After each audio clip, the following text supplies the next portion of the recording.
Assalamu alaikum.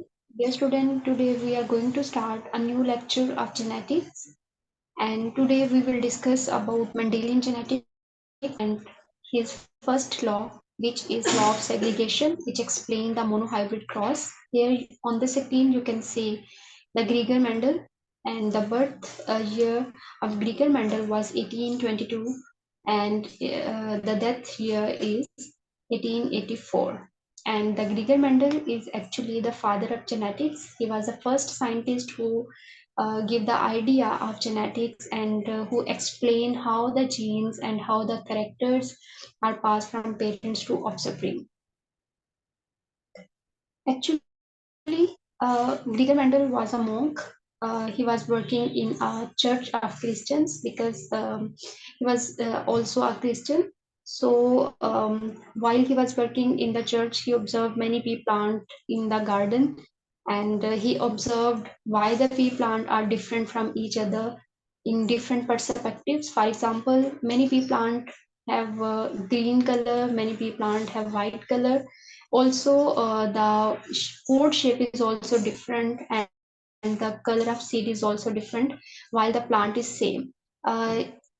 This was very interesting for the Mendel, and he started exploring this, why this happens, and how the characters and how the traits pass from parents to offspring.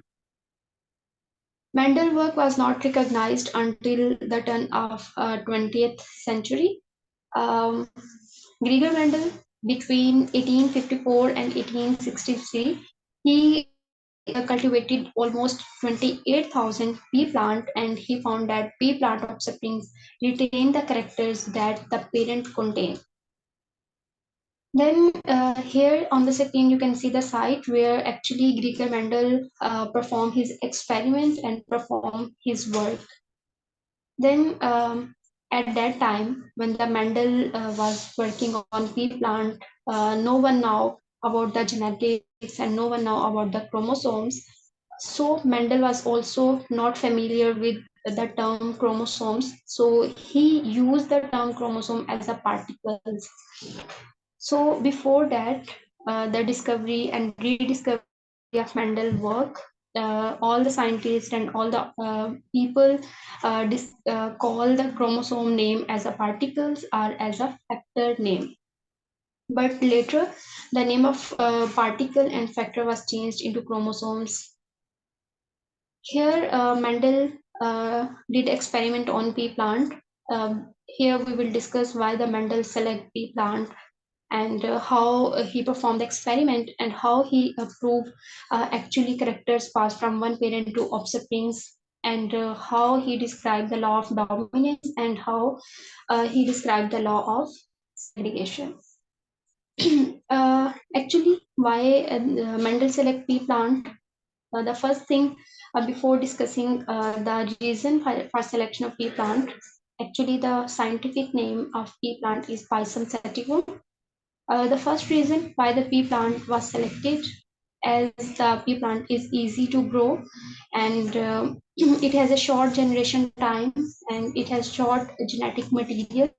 It just contains 7 chromosomes, mean 14 chromosomes only it contains, and this plant can be self-fertilized and as well cross-fertilized.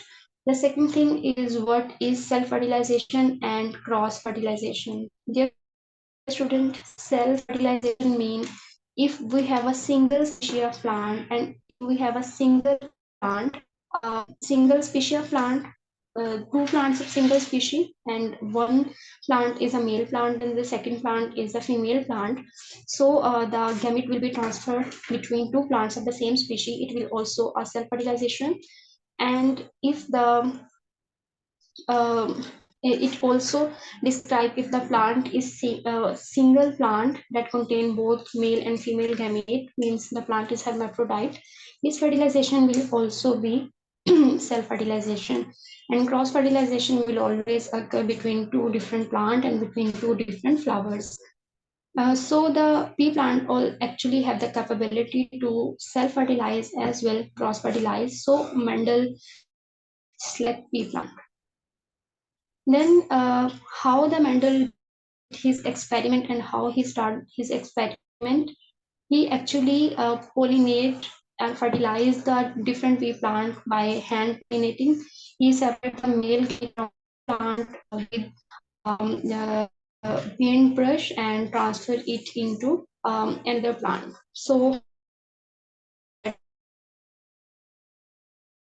so the fertilization can easily done, and this process was repeated in several generations, and he observed it in several generations, and the result was the same as were in first generation.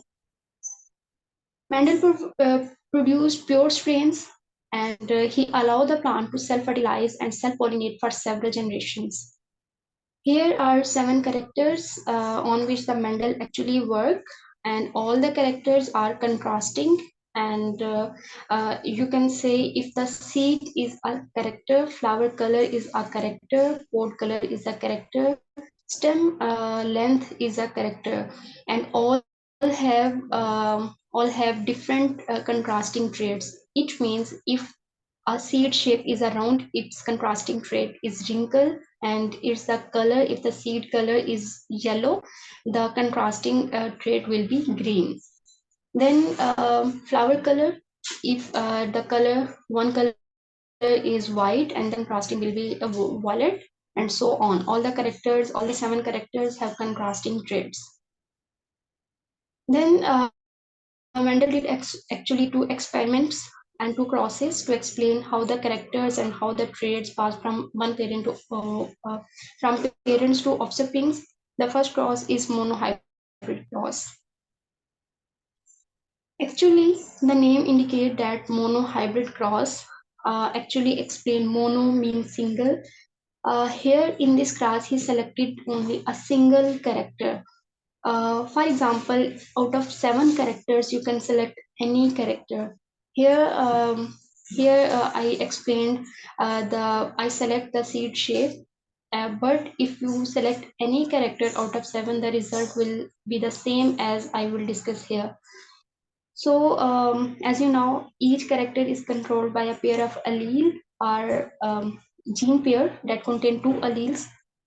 Seed shape, always keep in mind the cross will always start with the pure breeding line. Pure breeding line means, as we have discussed, as we have discussed, the character will be contrasting. So if the seed shape single plant have, if one plant have a round shape, the other will be a wrinkle.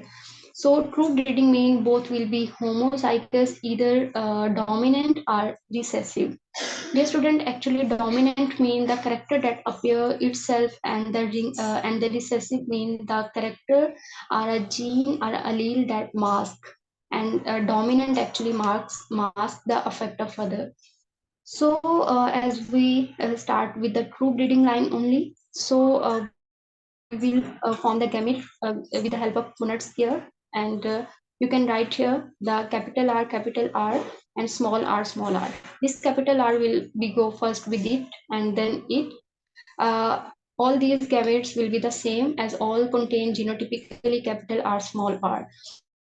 When the result was capital R, small r, and all the results were the same, Mendel was surprised why this happened. While he crossed a round seed with wrinkle seed, then why phenotypically all the seeds were round? Then he described the term dominant and recessive. Then he described that dominant allele will be express itself, and it will mask the effect of other. So later he want to know either the recessive trait will appear in next generations or not. But to know it, he further crossed the F1 generation with F1 to get F2 generation. And here you can see the results of F2 generation. F1 generation was crossed with F1 generation, and the results are the result shows the F2 generation. So the results was like 1:2:1 genotypic ratio, and the phenotypic ratio was 3:1. Phenotypic ratio means the physical appearance of a plant, and genotypic ratio was the genetic makeup of a plant. As you can see here, this plant is also round. This both are also round. Means three plants are round. So we can write here three, and one plant is a wrinkle. So we can write one. So these three plants are phenotypically round, but not genotypically. So genotypically, the genotype of this plant and this plant is same, not genotypically, but this is dominant homozygous and this is recessive homozygous, and both are dominant heterozygous. So the genotype will be 1:2:1. Here are the results that we have already discussed. Inheritable characters, Mendel described the chromosome as a factor. So he said actually the factors or genes are responsible for all the heritable characters, and he said phenotype is actually based on genotype, and each trait is based on two genes, one from the parent and one from the father. True breeding individuals are always homozygous, and it could be either dominant homozygous or recessive homozygous, but always true breeding, and all the cross will be start with true breeding line. Then he explained the law of dominance. Law of dominance actually explain if two alleles are present in a cross, one allele will be dominate over other, as you can see here in the cross. Uh, capital Y, if the capital Y will be and capital Y small y, then the phenotypically this plant will be yellow. For green, it should be two alleles will be the same and it should be recessive to appear this character. So this explains the law of dominance in which one character will be dominate over other. At end of monohybrid clause, he actually explained the law of segregation, and law of segregation explained actually, he said during the formation of gamete, and gametes are actually egg and sperm, both are gametes, and two alleles responsible for trait separate from each other, and he said allele for a trait are then recombined at fertilization, producing the genotype for a trait of the offspring. Here you can easily understand the law of segregation. Here we have a one parent tall and the other is short. Uh, both alleles will be segregate, but they will be reunite in the gamete formation, and this result was seen in monohybrid cross.